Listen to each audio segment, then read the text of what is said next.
So hello guys, today's video magluluto ako ng sambal tumis. Itong aking ingredients, ayan.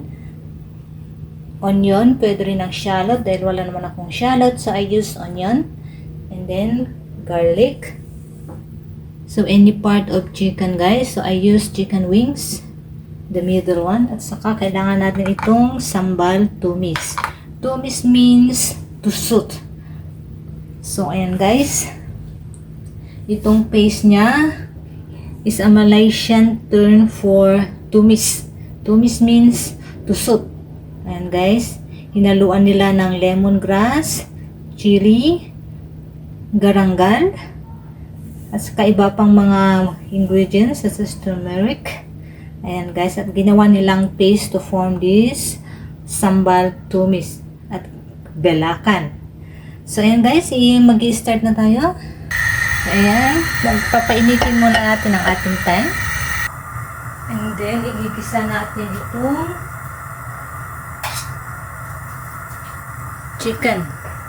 chicken mid wings ang ginamit ko guys. Ayan.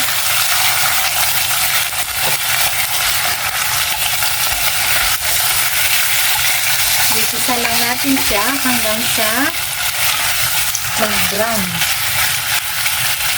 Ayan.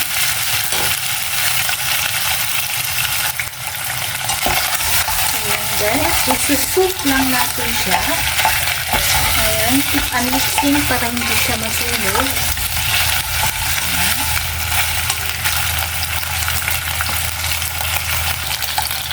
Ito na. And then, ito na siya. Lalagay na natin yung garlic at saka onion.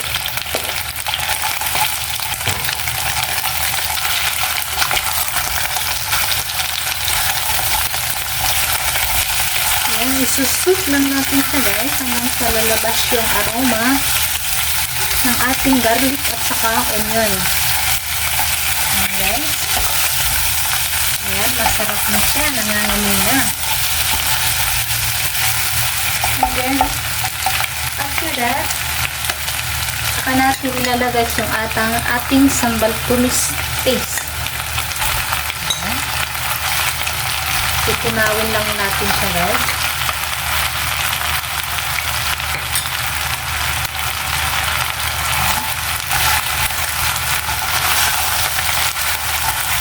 Magmamantika naman yan guys.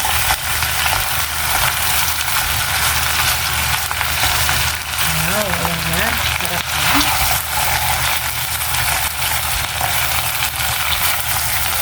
Ayan guys, i-mix lang natin siya hanggang sa matunaw.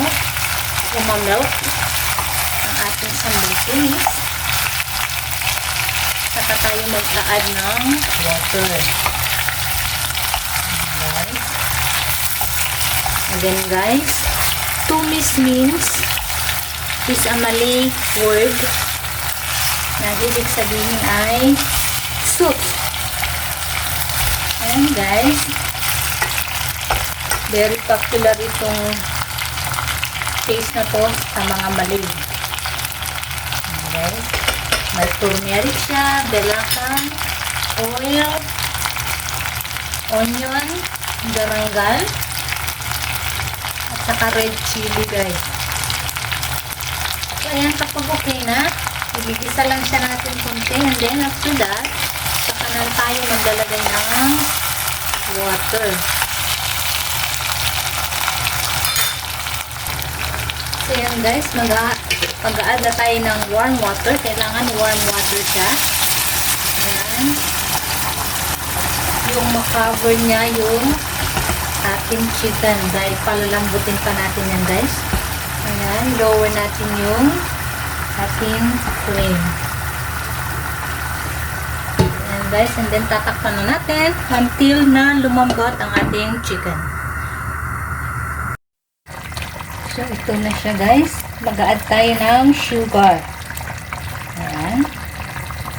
Ganyan muna para hindi masyadong spicy. Pero kung pag gusto niyo ang spicy guys, ayan, huwag na kayong maglagay ng sugar. So, Ayan. Tayin lang natin siya na lumambot.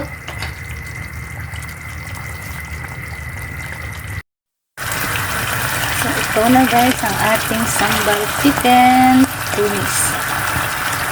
Ayan. Then, mamaya maglalagay na lang tayo ng spring onion as garnish.